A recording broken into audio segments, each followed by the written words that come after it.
Hi friends, summer is in full swing, and as I record this, it is the month of June. I love June, and one of the big reasons I love June so much is because it's June that I get to celebrate National Pride Month. Pride Month is a month dedicated solely to appreciating LGBTQ plus individuals. So those are people who are lesbian, gay, bi, trans, queer, or anywhere else on the spectrum. You could be someone who feels like they're not really identifying with a masculine or a feminine idea, and you're somewhere in between. You could be a grown adult who has a relationship with another grown adult of the same gender. Basically, LGBTQ plus is a large way of saying that everyone loves differently, just like everyone looks different, just like everyone experiences things and expresses things differently. And that's something that I love about being part of this world.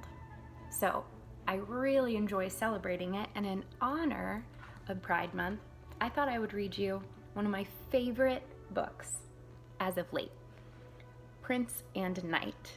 It's a great story, and my favorite thing about it is I love these fairy tales, but I don't feel like fairy tales are always 100% accurate or relatable.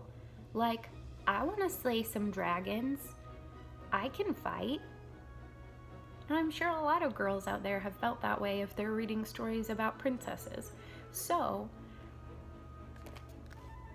I wish I had this book when I was younger. Without any further ado, Prince and Knight, written by Daniel Hack, pictures by Stevie Lewis.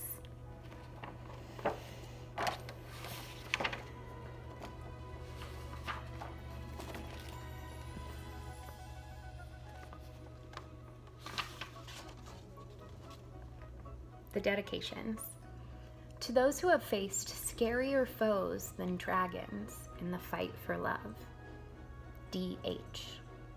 For my mother, whose selfless love inspires me to be open, kind, and loving to others. S.L. I have a feeling there's a theme in this book.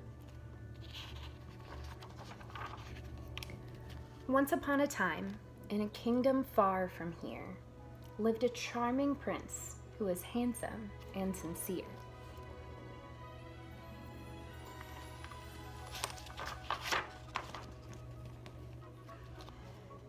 His parents knew that soon it would be time he took the throne, but with a kingdom so grand, the prince could not rule alone.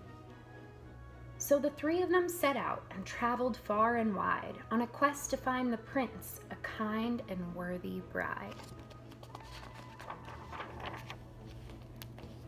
The prince met many ladies, and he made them all swoon, but it was soon clear that he was singing a different tune. So there's the prince making ladies swoon, which is another way to say faint. There he is meeting all different sorts of ladies, where it looks like from all different places. Thank you, he told his parents. I appreciate that you tried, but I'm looking for something different in a partner by my side. So, even though those girls are feeling a little upset, I think it's wonderful that the prince was honest with them and said, I'm looking for something different. But while the royals were away, their land faced quite a scare. From a dragon fast approaching, breathing fire everywhere. All the villagers ran in fear. Even the soldiers hid and fled. This vicious beast is far too great. We must retreat or we'll be dead. That is quite a hefty dragon.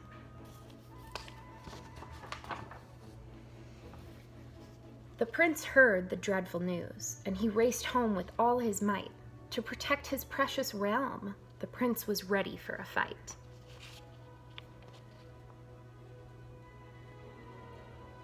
There he goes, racing off to protect his home. Alas, before you fear our prince had to face the beast alone. Along on horseback came a knight, cloaked in armor that brightly shone. There's the knight up on the rocks. The dragon charged upon our heroes, thinking it had already won. But the knight had a bold idea and raised his shield to face the sun. The glare hit the shining metal, blinding the dragon's fiery eyes, but it was what the prince did next that really caught it by surprise. So there was the knight using his shield to reflect the light into his eyes. Clever. Good thing it wasn't a cloudy day. The prince had climbed atop the dragon and tied a rope around its head. He wrapped the cord around the neck and down the body like a thread.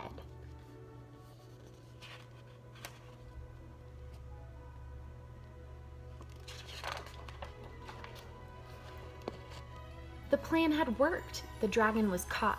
Its body was tied and bound. But the prince up high had lost his grip and was falling to the ground.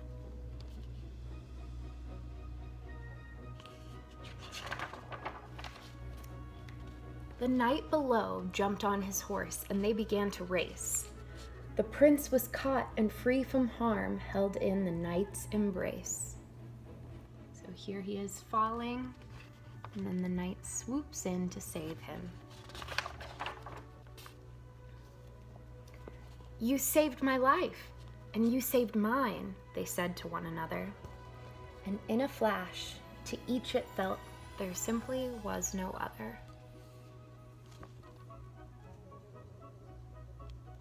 I think that theme might be coming back. The L word. The knight took off his helmet to reveal his handsome face. And as they gazed into each other's eyes, their hearts began to race. Aww.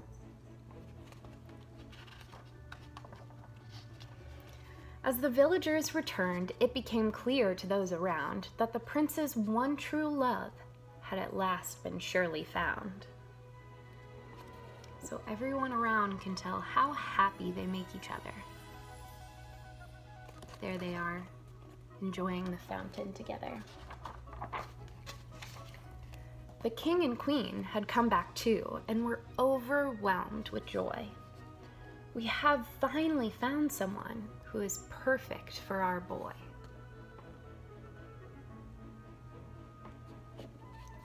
It's not always easy to tell your parents those kinds of things.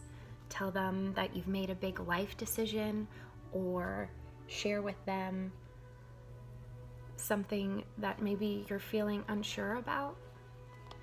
But I know that when you really love someone like you would love your child, you would support them any way you could. Anyways, and on the two men's wedding day, the air filled with cheer and laughter, for the prince and his shining knight would live happily ever after.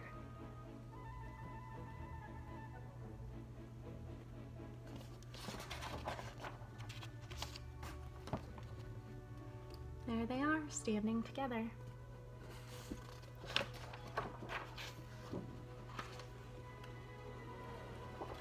So, there are lots of things we can learn from that book. One of my favorite being to keep a lookout for each other and to accept love in all of its forms. But I think it's important too to acknowledge and remember that different kinds of love should be celebrated and encouraged and supported. So Ed says, Happy Pride Month, and so do I.